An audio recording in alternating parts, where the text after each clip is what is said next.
yang kami hormati, kawan-kawan dan rekan-rekan mahasiswa yang saya banggakan. Alhamdulillah siang hari ini kita bisa berkumpul bersama untuk menyaksikan presentasi dari kelompok kami. Dan di sini saya sebagai moderator akan memandu presentasi kelompok kami yang akan membahas tentang laporan keuangan entitas berorientasi non-laba. Slide berikutnya.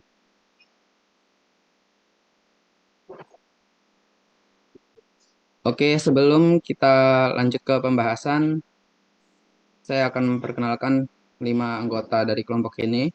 Yang pertama adalah saya sendiri, Niki Nawamuhako dengan NPM ujung 067, dan ada Desli Hasari, Zafira Firjuan Laika, Salsabila Murtaja Haris, dan Sanja Agata. Slide berikutnya. Oke, jadi di presentasi kali ini akan ada 6 pembahasan.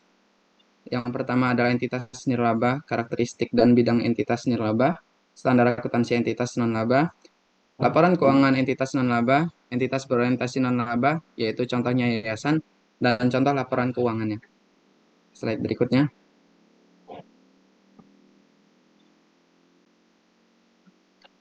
Oke, kita mulai dari definisi. Jadi entitas nirlaba ini adalah entitas yang bergerak dalam bidang pelayanan masyarakat yang tidak bertujuan untuk mencari laba, yang mana biasanya didirikan oleh masyarakat serta bisa juga dikelola oleh pihak swasta dan mempunyai sumber dana yang diperoleh dari para donatur atau penyumbang yang tidak mengharapkan imbal balik atas dana yang telah diberikannya. Slide berikutnya. Kemudian ada karakteristik nirlaba. Yang pertama, sumber daya berasal dari penyumbang tanpa pengembalian atau memperoleh manfaat ekonomi sebanding. Jadi, sang donatur ini memberikan secara ikhlas atau secara rela tanpa mengharapkan adanya pengembalian. Jikalau kita di perusahaan biasanya disebut dengan dividen, maka di sini tidak ada istilah dividen. Kemudian yang kedua adalah menghasilkan barang atau jasa tanpa tujuan untuk memupuk keuntungan, dan jika ada laba tidak pernah dibagi. Ketika di perusahaan yang berorientasi laba, dia pernah kita dengar ada yang namanya saldo laba yang tentunya itu suatu saat nanti akan dibagikan berupa dividen. Tapi dalam perusahaan nirlaba, ketika memperoleh laba, maka laba itu akan dijadikan kembali pada kegiatan operasinya. Yang ketiga adalah tidak ada kepemilikan aset. Jika ada kepemilikan, tidak dapat dijual, dialihkan, atau ditebus kembali, dan tidak mencerminkan proporsi sumber daya. Jadi di entitas nirlaba ini perusahaan entitasnya tidak memiliki kepemilikan seperti saham. Jadi tidak ada kepemilikan atas entitas tersebut. Slide berikutnya. Ciri-ciri nirlaba. Jadi organisasi non-profit mempunyai misi yaitu melayani publik dan konsumennya yang lebih terbatas, sedangkan organisasi profit mempunyai motif untuk mencari keuntungan, yaitu hanya melayani konsumen yang dapat memberikan keuntungan saja. Apabila dari suatu kelompok konsumen tidak dapat memberikan keuntungan, maka organisasi bisnis biasanya tidak bersedia untuk melayaninya. Sehingga dapat disimpulkan bahwa organisasi nirlaba adalah organisasi yang didirikan untuk kepentingan umum, guna untuk mesejahterakan masyarakat tanpa bertujuan untuk memperoleh laba. Cukup sekian penjelasan dari saya. Selanjutnya akan dibahas oleh rekan saya. Terima kasih. Baik, slide selanjutnya.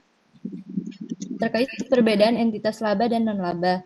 Untuk kepemilikannya, organisasi nirlaba tidak memiliki pemilik pasti, entah dimiliki donatur, penerima manfaat, ataupun anggota.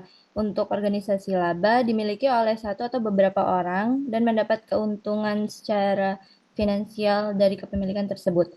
Untuk pendanaannya, organisasi laba diperoleh dari keuntungan usaha atau laba yang diperoleh. Untuk nirlaba, membutuhkan donatur untuk menjalankan aktivitasnya.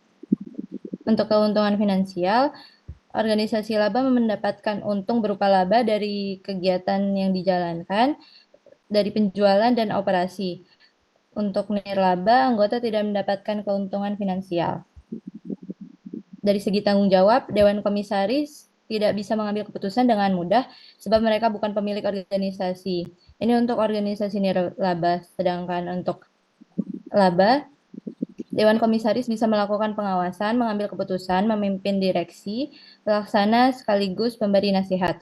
Untuk pengelolaannya, organisasi nirlaba didasarkan pada kemanusiaan, sifat sosial, dan kepedulian. Dan untuk organisasi laba didasarkan pada motif ekonomi, yaitu profit motif untuk mendapatkan keuntungan dan kekuasaan ekonomi.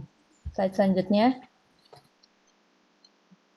Terkait bidang usaha organisasi nirlaba, ada 12 bidang, yaitu yang pertama budaya dan pariwisata, pendidikan dan penelitian seperti contohnya yayasan, lalu kesehatan, pelayanan sosial, lingkungan, pembangunan dan perumahan, hukum advokasi dan politik, filantropi atau relawan, kerjasama internasional, pengembangan ajaran keagamaan, pengembangan bisnis, asosiasi profesional dan perserikatan, yang terakhir pengembangan keuangan makro dan koperasi.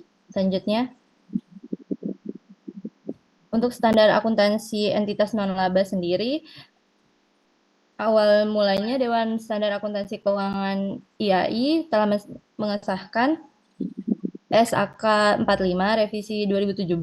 Namun sekarang telah berganti menjadi ISAK 35 di mana terdapat mendasar yaitu klasifikasi aset neto, menggabungkan aset neto terikat permanen dan aset neto terikat temporer menjadi aset neto dengan pembatasan yang akan mengurangi kompleksitas dan aset neto tidak terikat menjadi aset neto tanpa pembatasan. Maka dari itu akan membawa pemahaman yang lebih baik dan manfaat lebih besar bagi pengguna laporan keuangan entitas berorientasi non-laba. Selanjutnya, laporan keuangan entitas non-laba. Laporan keuangan sendiri memiliki definisi menurut PSAK 1, yaitu suatu penyajian terstruktur dari posisi keuangan dan kinerja keuangan suatu entitas.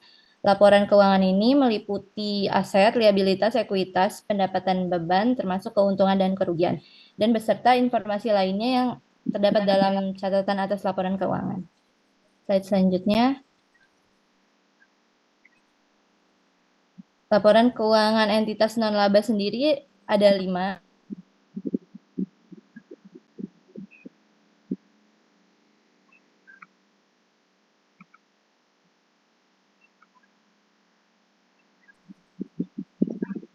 Baik, untuk materi selanjutnya akan dijelaskan oleh rekan saya.